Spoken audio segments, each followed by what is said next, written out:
Tying run at second. 2-2. Turner, a swing and a miss. He struck him out. Sewald closes the door. And the Arizona Diamondbacks, with back-to-back wins, have evened up this best-of-7 series at 2 apiece. Welcome back to another Valley Sports Plug Arizona Diamondbacks playoff recap for Game 4 of the National League Championship Series. I'm Chris Patrick, and joining me is Michael Benjamin, here to break it all down for you. So let's get right into it. The Arizona Diamondbacks, still at home on Friday night for Game 4, look to even up the series with the Philadelphia Phillies 2 games apiece. Ladies and gentlemen, mission accomplished. It was an absolute knockdown, drag-out brawl, but the Diamondbacks walk away victorious and now turn it into a 3-game series. But let's take a look at how the scoring went down in this Game 4. Diamondbacks got on the board first in the second when Christian Walker scored off an Emmanuel Rivera single to center field. In the third, Ketel Marte came home off a Gabriel Moreno single to right, and the score was 2-0 Diamondbacks early. There goes that man again. Who else but Kyle Schwarber for the Philadelphia Phillies sent a solo shot to right center field in the top of the fourth to cut the Diamondbacks' lead to just 1. In the fifth, the dogfight continued as JT Realmuto made his way home off a Brandon Marsh double to center, and the score was evened up at 2 apiece at that point. Now in the 6th inning, things started to get a bit sideways when Kyle Schwarber and Trey Turner came home on a messy play and throwing error by Emmanuel Rivera. To make matters worse, in the top of the 7th, Johan Rojas would score off a Trey Turner sacrifice fly to left, the score 5-2 Phillies. The bleeding stopped for the time being, and in the bottom of the 7th, Geraldo Perdomo touched home when Christian Walker was walked with the bases loaded. The score 5-3 Phillies, but the Diamondbacks rally was officially underway. With the pressure on in the bottom of the 8th, Alek Thomas came off the bench to pinch hit for Emmanuel Rivera. And I don't know what Torey Lovullo told him when he left the dugout, but on a 3-2 pitch, Alek Thomas launched an absolute blast, 412 feet into the pool in right center field, and the ballgame was tied at 5 apiece.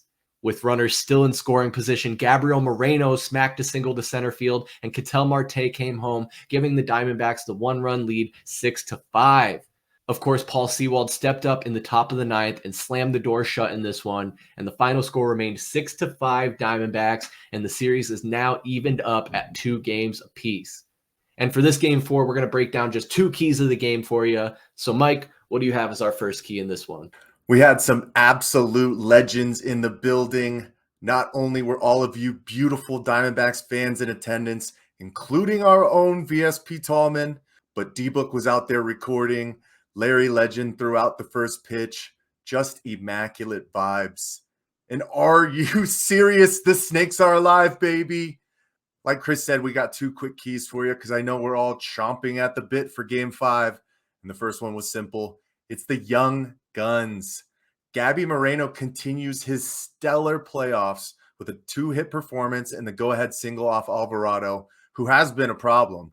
And I know he couldn't corral Rivera's throw home, but he guns down Bowman second, keeping his head in the play. An absolute laser beam. He more than deserves the Gold Glove finalist nod. And what else can you say about Alek Thomas? A guy who has gone through some trials and tribulations this season, gets moved to the bench in the past 2 games in favor of pitching matchups, and all he does is come in and have a hand in both of the most important plays of these past 2 wins. I'm looking at the stars with you, young king. Goosebumps, boys. That's all I got to say. Give me Game 5. All right, Chris, what do you got for our final key? The final key in this one, I have to keep a theme going from our last game. It's Torey Lovullo. Like Tallman said for Game 3, Torey with the moves, baby. In this one, he had a tall task knowing it was a bullpen game, but utilized 8 pitchers to get the job done. Mantiply started this one and only pitched 1, didn't give up any runs, did his job. But the series of pitchers that came in after that, each did their job, getting knocked around a little bit. But we've said this is a powerhouse Phillies team, and they're known to hit the ball. So to end up in the situation we were in, you can't be mad about it, especially when the bats are finally starting to wake up and help the pitching on that side of the ball. And like that Thomas pinch hit for Rivera, what did Torey say to him? What did he say to him? We all saw the camera shot. Torey told him something, and Alek Thomas went up there and made it happen.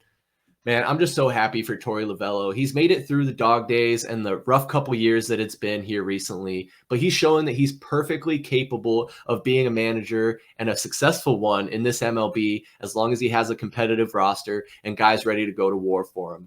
And we'll just see how that momentum carries to Game 5, which will be played Saturday, October 21st at Chase Field. First pitch is slated for 5:07 p.m. Mountain Standard Time, and it's a battle of the Zacks again.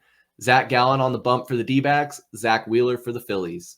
We're going to keep bringing you a recap of every single Diamondbacks game through the remainder of the postseason, so make sure you subscribe right here on YouTube and set those notifications so that you can stay up to date with all of the Valley Sports and Arizona Diamondbacks action. For Michael Benjamin, I'm Chris Patrick. We'll see you next time. Peace.